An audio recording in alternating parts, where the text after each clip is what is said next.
do you believe in ghosts? Hollywood producers certainly love them.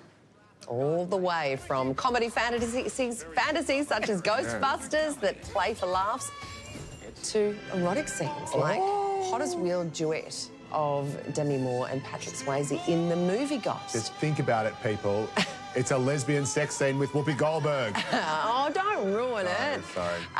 Spoiler alert. Many people take the idea of ghosts really seriously.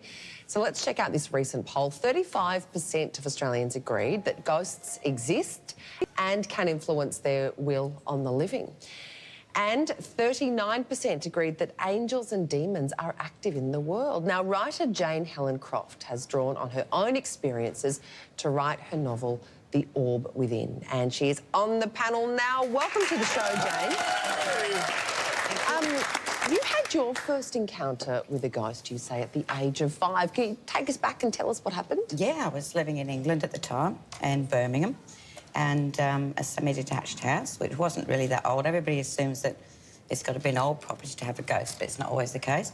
As I said, it starts the beginning of my book. That's what instigated, but the actual story is true. So I was running down the stairs, 5-year-old, handful of artwork, and tumbled down the stairs, and something stopped me halfway down because I thought I was going to hurt myself. Now, I never saw her, but I felt her and I smelled her, and she actually picked me up. What did she smell like? Sweet, bubblegum, candy floss. Oh. Nice. Wow. Comforting scent. Oh. And she picked me up, actually, under my armpits like you would your child, like that, and lifted me from the stairs onto my feet, and off she went. And you've had other experiences that have gone on to confirm your belief in the spirit world. Yeah. And do you think you were more open to them because of that initial experience? I was when my father came to see me, yes. Tell us about that. Well, my dad was what people class as an atheist, which I don't like the term because it tends to spit it. I don't like tags anyway. I would say my dad would more have been an agnostic. He died a terrible death, and I was very stressed after it, and part of the grief process. I couldn't sleep. So I laid on my bed one afternoon and he came to me, and he looked like he was when he was in his 30s. He was 6'4", my dad, and very big, and he was like 8 stone when he died, so very ill. And he came back and looking very fit, and he told me that he was well. And he said, "Do you miss me, BJ?" which was his nickname for me. And I said, "Yes, I do, Dad." He said, "How much do you miss me? Do you miss me this much?" Well, when we were kids, he'd do that. "How much do you love Daddy?" And we'd run. Yeah. So that was my validation from him. And how can you be sure... I mean, we know that the mind is capable of doing incredible things. How can you be sure that you're actually seeing these things and it's not just a dream or you're imagining it? I can't be sure, Joe, but I look at it this way. If it gives somebody peace, either me or anybody else, to think that our loved ones are still around us, then surely that's a good thing. Because if you think about it, thousands of millions of people sit in a church and worship somebody they've never seen. I believe in something that's actually come to me and validated itself. Maybe it's the same thing. Do you think there's an afterlife? Do you believe in an afterlife? Yes, I do, yeah. It's interesting, you know, I've had... what's interesting about that feeling that someone is around you is, do you know who it is? Yes, exactly. That's what's happened to me a couple of times in my life. My dear late friend Phil died, and he appeared to me on stage one time. It was literally on stage. I was having a terrible show, and I felt that he was, like, on my shoulder. I've also had my mum visit me just that one time. And what I think is so interesting is that you sort of know who it is. You do, yeah. That's I think odd, they're on isn't your it? vibration, I think. We're on the same vibration, the same kind of, I don't know, tribe. These are positive experiences that you're basically referring to. So why is it that when, you know, ghosts talked about, they were often seen as scary experiences or something Evil to be ghosts. terrified I of? think a lot of religion has to do with it, to stop us believing. Maybe. I don't know. I don't know about the dark side. I know there's a dark side to it as well.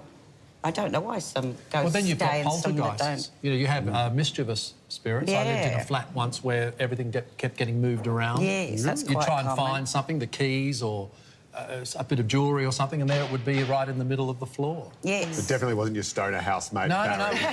no, it wasn't. And we had a friend who was a bit of a psychic, and she did a reading of the flat and said that it was a ghost of someone who lived in that flat in the 50s. Time to set up the nanny cam and record it. I must admit, I was in a share house once where... I was in a couple, actually. There was one where there was a murder that had taken place, and the landlord would never tell us which room it was. It was a big uni share house, and there were about 7 bedrooms. And it turned out, we found out, and I figured it out, but we found out after I moved out, that it was the room that I was living in. Wow. It was terrifying. Did anything creepy happen in there? Nothing creepy, but another friend of mine who I lived with in that house and another house insisted, swore, and she was my best friend, and she was very smart and everything, and she swore that there was a presence. Jane, when it comes to ghosts, I mean, and I like that you make the distinction. You don't mind healthy scepticism, but cynics are what kind of irritate you. Yeah, you do. And I feel like I've got a bit of healthy scepticism here. Yeah. How would you describe what you see as a ghost? I mean, is it... I mean, we see the graphic behind you. It's a sheet over a person. Is it an apparition? Just as clear as you are there. Right. So it's not see-through or anything? It's not see-through. Wow. Well, my dad wasn't, neither was my mum, but Mum didn't speak. She just appeared to me. But she appeared many years later. I was confused because being very close to my mum, I wondered why I hadn't been able to feel her or see her. But sometimes because the grief is so harsh, it cuts, do you know what I mean? You block yourself. So 15 years later, she came back, but she was just standing, smiling in an archway, and she looked like in her 30s. She got her sight back. Her legs were working again. So why do you think you were able to see the apparition of your dad and your mum, but not the ghost that helped you up when you were 5 years old? I don't know. All I know is that I was diagnosed with PTSD 6 years ago, and it had a major impact on me. It made me a lot more sensitive, a lot more empathetic. I like it when people describe them as superpowers, that you come with depression, anxiety. You get a little bit more sensitive about life, and maybe that's because I can pick up on things a little bit better now. I don't know why I never saw her when I was 5. Maybe I did and I can't remember it. But I know I felt her presence because she definitely picked me up. It was the most bizarre thing. That was what my friend said. She felt she was lying in bed and could actually feel a physical force on her. A presence. Thing is, though, I could call her back. Oh, really? Wow. Yeah. Oh, wow. I could sit on the stairs, and if I felt down and depressed, she'd come back. Wow. And sometimes when she didn't, I felt really disappointed. But the family in that house had been killed, so I wonder if it was the mum come back for her kids. Wow. Well, if you are interested in ghosts and you'd like to know more, the book written by Helen Croft is called The Orb Within. Jane, thanks so much for joining us and sharing your story.